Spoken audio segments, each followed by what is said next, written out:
If you are giving your child their first phone, don't hand it over yet, because there are 4 settings that take about 10 minutes to turn on, and they prevent about 90% of the headaches. So surprise charges, late night scrolling, and I didn't know I could do that. I'm Sean from the Growing Gamer Guide. I turn confusion controls into step-by-step actions parents can actually do.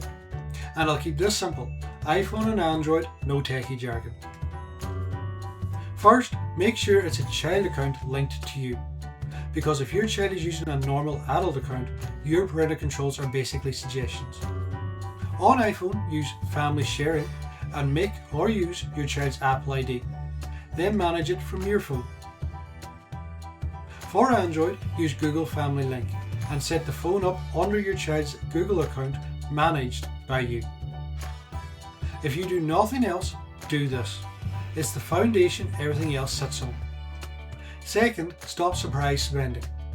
Turn on required approvals for downloads, required passwords or biometrics for purchases, and block or limit in-app purchases. Now, why does this matter? Most accidental charges aren't accidents. It's one tap, a Face ID prompt, and boom, you've spent a heap of money. Pro tip: don't use your kid's birthday as a purchase password. Kids can guess that in 5 seconds. Third, set the rules before the phone sets them for you. Turn on daily screen time limits, so school day versus weekends. Set bedtime and downtime limits so that the phone becomes boring at night, and app limits. TikTok, YouTube, and Roblox get capped, not banned. For iPhones, use the Screen Time app. For Android, use the Google Family Link app. This is the difference between daily arguments and the phone being the bad guy. Fourth, put guardrails on content and contact.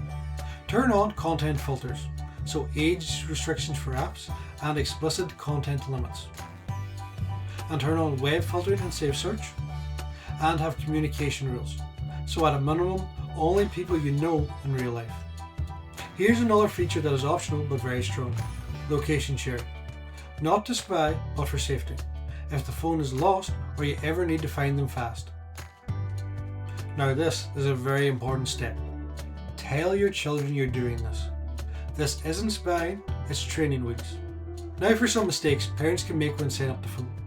The biggest mistake I see is parents setting all this up and the child knows the passcode. So set a parent-only PIN and don't save it where they can find it. If you want, I can make a step-by-step checklist for your exact phone type, iPhone or Android, so you don't have to hunt through the menus. But today, set up child accounts, purchase locks, screen time, and content and safety. Do these 4 before they ever install their first app.